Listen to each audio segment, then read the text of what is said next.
I have a medical exam coming soon, and as I was researching for the correct techniques as I'm out of time to gain the most knowledge in the shortest amount of time, I realized that all the techniques that I've been using before this were actually crappy. So hi friends, my name is Ranjini and I'm a practicing doctor, and today I want to share with you my research on the top 5 techniques, evidence-based, that will be good for you who is studying a subject that requires a lot of memorizing, let's say. So as we go back to my undergrad days, I won't mention when or even right now, for those of you who actively make notes and use these 3 techniques, which are rereading, highlighting, and cramming.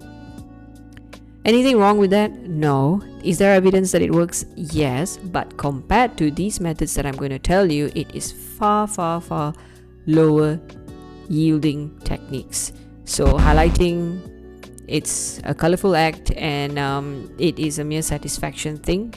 Rereading does not trigger our active memory sites, and cramming, it's thinking that one stat dose or just one dose of antibiotics is going to do the work. So before we proceed any further, let's take a closer look at this graph that I designed very beautifully for you. Look at the top 2 red bars, which are rereading and highlighting. These are passive ways of learning, and it only yields 18 to 22% of memory retained.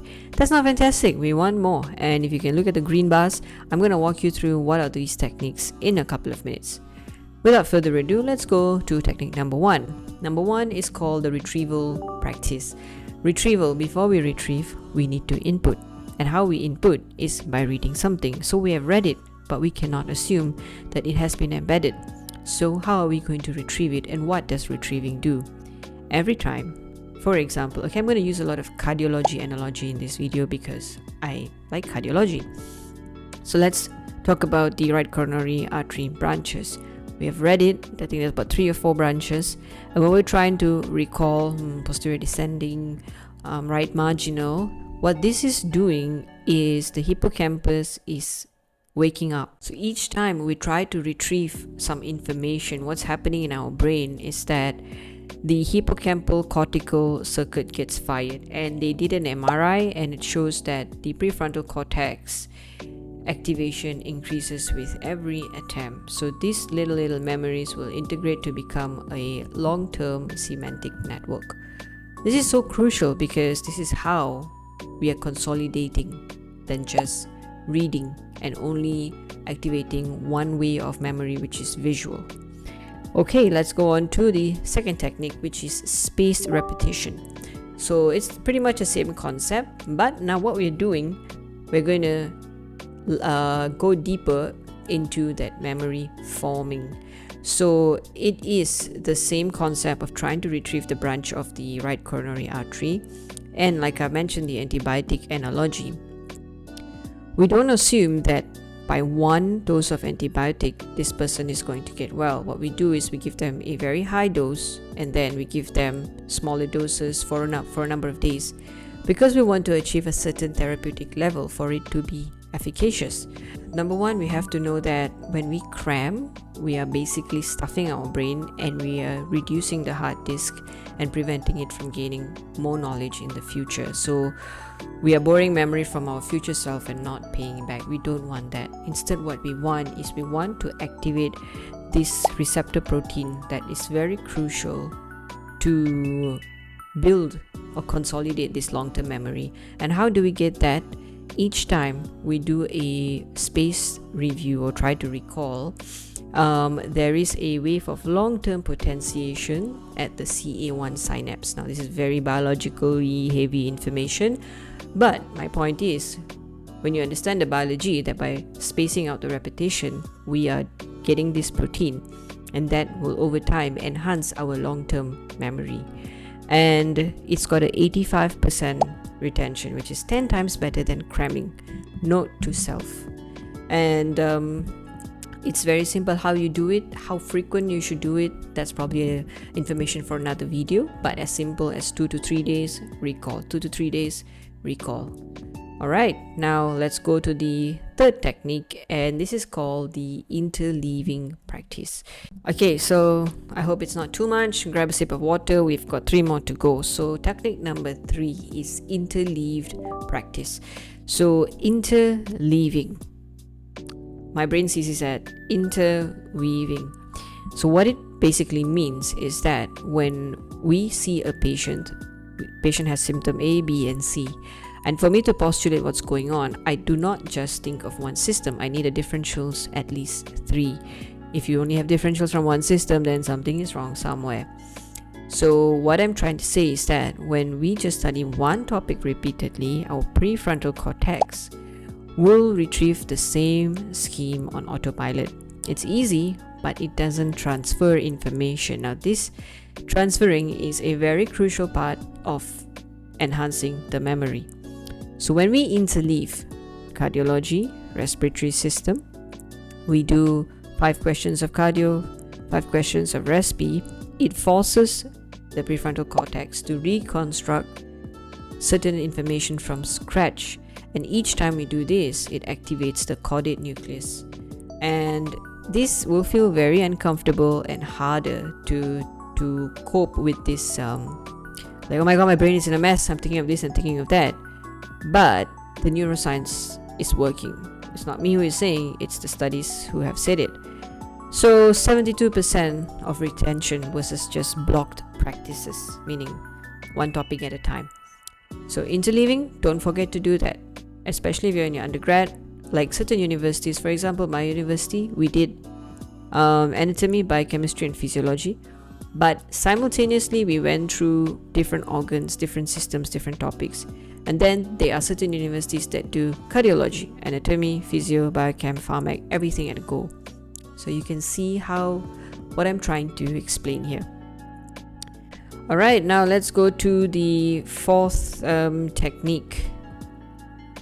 Okay, now the 4th technique is very important in understanding how memory works. So we remember someone from their impression, physical impression, from their sound, from their smell, right? So when we just read something, highlight something, we are only triggering one pathway, which is our vision. So this 4th upgrade is to remember that one important way to consolidate memory is by using 2 channels. Most of us only use one. So the ventral part of our brain focuses on what things look like, and the dorsal part would focus on where they are and how they connect. So when we read alone, it activates one channel. When we are drawing and talking and teaching, we are activating so many different other systems, and these independent pathways would help to consolidate the memory better and retrieve information under pressure far more better. So with pertaining to the cardiology analogy, we are going to draw the chamber, and then we are going to articulate out the pressure of each chamber, or the blood vessels that are around nearby that chamber, what valves in there. So you're using 2 pathways to consolidate memory better. And the title may or may not have mentioned paper-free tools, but I'm still a firm believer of this, and this is very important, drawing out and writing out and explaining, because it helps. So it is a second brain, the almighty pen. And the last one, I hope you're still here. If you're still here, okay, this is called Elaborative Interrogation. As the name mentioned, we need to be able, or as Ali Abdal has repeatedly mentioned in his videos, we need to repeatedly be able to articulate our idea, our business, our knowledge in layman's term to a 5-year-old. And that 5-year-old has to comprehend what are we saying. Okay, it's not literally that, but you get what I mean. So when we explain this, we tend to ask why, how, wait a minute, was that right? Did I understand that correctly? Let me go back. That's when you know your understanding of the chapter is actually correct or not. Now, how I knew I was correct or not is my friends used to say, bro, I think you are not saying the right thing here. Don't teach us the wrong thing. And I was like, yeah, okay, you're right. I got to go back and read this. But I just like to put it out there and articulate out there because it definitely helps me. I think this is one of my favorite technique of studying is by teaching another person. So for example, with the cardiology analogy, you can't say that, you did not say you can't. It's better to say the mitral valve has 2 leaflets, the tricuspid valve has 3 leaflets. End of story. No. What we should do is, why does the mitral valve has 2 leaflets? How does just 2 leaflets prevent regurgitation as opposed to the tricuspid valve that has 3 leaflets? Anything to do with the pressure? Maybe. So our brain is linking, cross-linking, and the why is very important. That's why kids learn so fast. They're so curious. They will touch a hot stove. They will pull something because they're so curious, and they will learn from that curiosity. So eventually, when you're able to compute all of this together, you yourself will return back to the statement or the fact that the mitral valve has 2 leaflets. And now it just doesn't become a fact that you're memorizing. You have understood it. Okay, so that would successfully wrap up this first video of my journey into how I'm going to assist myself to study better. 5 techniques, 5 brain mechanisms, and they're all evidence-based that you can apply right away tonight. So retrieval over rereading, spacing over cramming, and mixing over blocking, and drawing over just reading. And the most important thing is asking why. So right now, I think I'm a lot more confident that I know that I'm not just studying with my notes, I'm also studying with my brain. And that is a completely different feeling. And if it was useful, I thank you genuinely for watching, and a subscribe means more so people will find this content. And the next video in this series is something that I'm really excited about, is how AI are going to assist us to be better in the day-to-day and studies and stuff. And I want to use free tools to show you how you can incorporate these techniques and you get the best out of the AI. So if you want that, hit subscribe, and I'll see you there. All the best on your studying journey.